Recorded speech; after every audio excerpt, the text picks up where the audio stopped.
There is a silent way people lose power, not through failure, not through poverty, not even through betrayal, through exposure, one careless reaction, one needy explanation, one weak laugh at the wrong moment, one room that sees you slip out of your frame for just a second. And after that, something shifts. People interrupt you more easily. They test you more casually. They push a little further. They joke a little sharper. And without saying it, they decide something about you, that you are movable.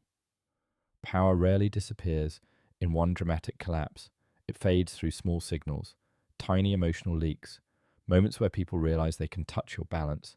And once they see that, they never unsee it. This is not about etiquette, not about being polite, not about pretending to be cold. This is about control, the quiet kind.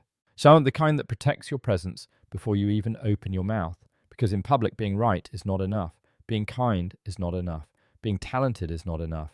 You must be hard to shake. And there are mistakes, small, common, almost invisible mistakes that quietly destroy that strength in front of others.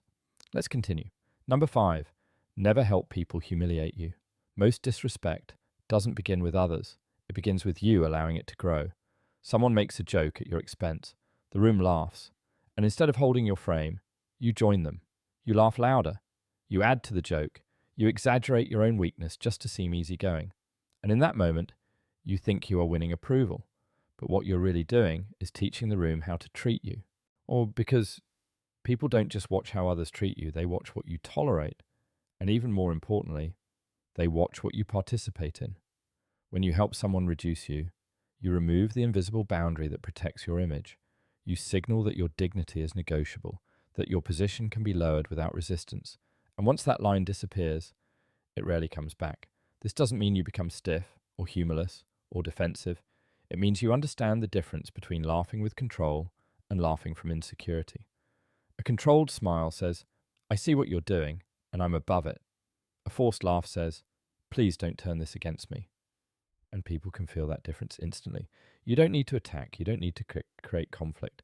Often, the strongest move is the simplest one. No reaction, a neutral face, a calm shift of topic, or at most a short, grounded response that doesn't entertain the disrespect. Because humiliation only grows when it finds cooperation. And power is preserved when that cooperation disappears. Number 6, never reveal too much too soon. There is a natural impulse in people to open up quickly, to explain themselves, to share their struggles, their past, their plans, their emotions, especially when they want connection. But in public, uncontrolled openness is not connection. It is exposure.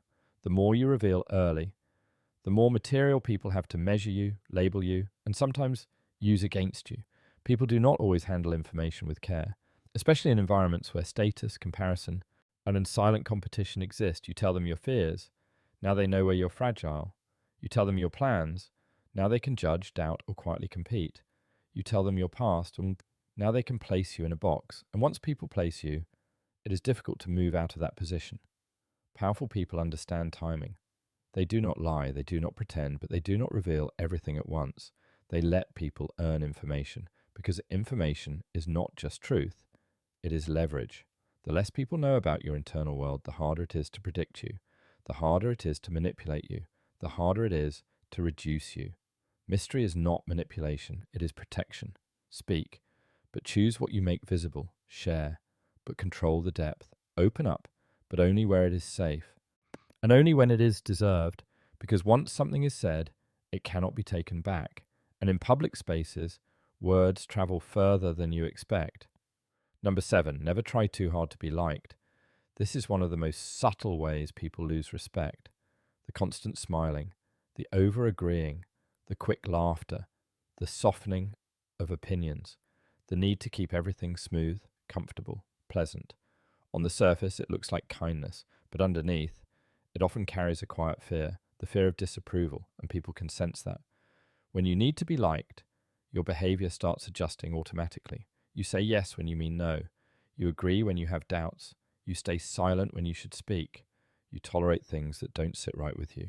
And slowly, your identity starts dissolving in front of others, because the person who adapts too much becomes unclear. And unclear people are not respected. They are managed. Respect does not come from being agreeable. It comes from being grounded, from having opinions, from holding your position calmly, from being able to disagree without emotional collapse, from not needing every person in the room to approve of you. You don't need to be difficult. You don't need to create tension, but you must be real, because people may like someone who bends, but they respect someone who stands. And in the long run, respect always outweighs temporary approval.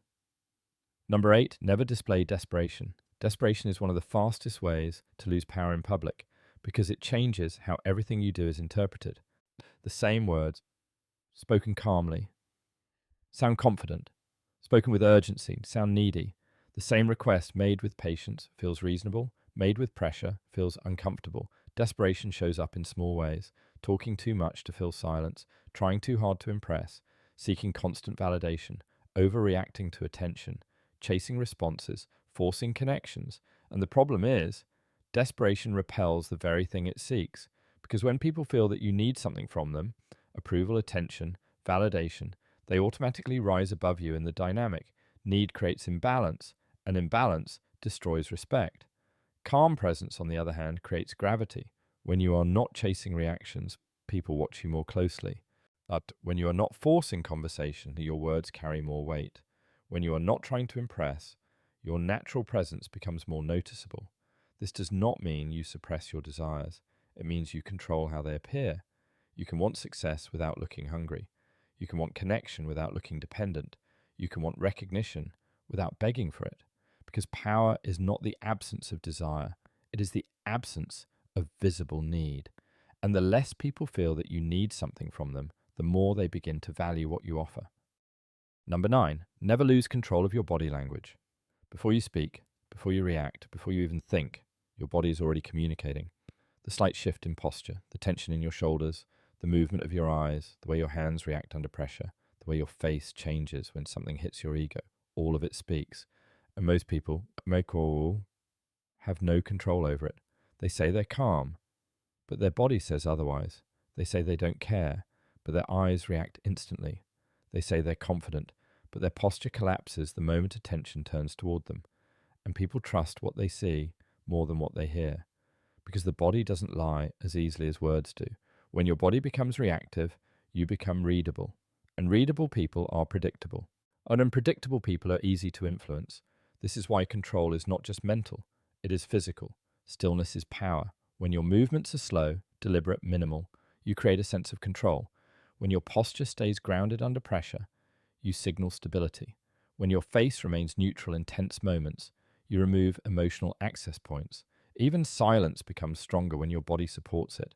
But when your body starts leaking tension, tapping, fidgeting, shifting, over-gesturing, forced smiling, you give away your internal state without saying a word.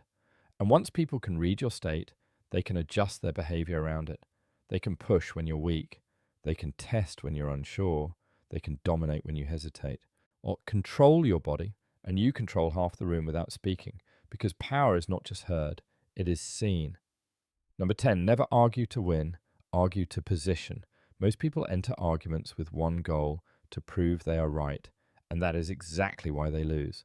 Because in public, winning the argument does not always mean winning the room. You've seen it happen. Someone is technically correct, their logic is solid, their points are sharp, but the way they argue, too aggressive, too emotional, too desperate to dominate, makes people step back from them instead of respect them. They win the words, but lose their image. Because arguments are not just about truth, they are about perception. The moment you start arguing to win, you become attached. Your tone changes, your patience disappears. Your need to dominate becomes visible. And once that need is visible, your position weakens. Powerful people argue differently. They don't rush. They don't over-explain. They don't try to crush the other person. They don't chase validation from the room. They stay composed. They make their point clearly, briefly, without emotional spikes, and then they let it sit, because they understand something deeper. The goal is not to force agreement. The goal is to maintain position, to leave the interaction with your image intact, your composure untouched, your presence still solid. Sometimes that means not finishing the argument. Sometimes that means letting the other person talk themselves into weakness. Sometimes that means stepping back instead of stepping in, because The person who needs to win every exchange slowly loses authority in every room, and the person who can walk away without proving everything becomes harder to challenge over time. Power is not loud, it does not rush, it does not need constant confirmation. It is felt in restraint, in timing, in what you choose not to do. Because in public, your mistakes are rarely announced. They are observed, stored, remembered. And over time, they build a version of you in people's minds, a version that is either solid or unstable, respected or tested, followed or quietly dismissed. And the truth is simple: you don't lose power all at once. You leak it through reactions, through words, through small moments where you forget to hold your center. But the same is true in reverse. Like you build power the same way, quietly, by what you control, by what you ignore, by what you refuse to show. Because in the end, respect is not given to the loudest person in the room. It is given to the one who cannot be easily moved. And that is a choice made in small moments every single day. And once you start seeing it, you cannot unsee it. You begin to notice how people reveal themselves in public: who reacts too fast, who explains too much, who laughs to fit in, who seeks approval without realizing it, who gives their attention away like it has no value. And more importantly, you begin to notice it in yourself. That moment when you almost over-explain, but stop. That moment when something triggers you, but you stay still. That moment when you could chase approval, but you choose silence instead. That is where power begins, not in big actions, not in loud statements, but in micro-control, in those small decisions that no one applauds, but everyone feels. Because people may not consciously track your discipline, but they respond to it. They feel when you are grounded. They feel when you are not easily shaken. They feel when your presence is stable, and slowly, without announcement, your position changes. You don't need to demand respect. You don't need to prove dominance. You don't need to force attention. It comes naturally when you remove the behaviors that destroy it. And that's the real shift. You stop trying to gain power and you start protecting it. Because most people are not losing respect because they lack talent or intelligence or potential. They lose it because they leak it in conversations, in reactions, in emotional exposure, in moments where they forget that every public interaction is quietly shaping how others see them.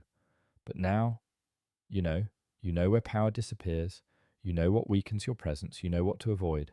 And that awareness alone puts you ahead of most people in any room you walk into. So next time you're in public, to watch carefully, not just others, but yourself. Hold your frame, control your reactions, protect your attention, value your presence. Because power is not something you turn on, it is something you stop giving away. And the moment you understand that, everything changes.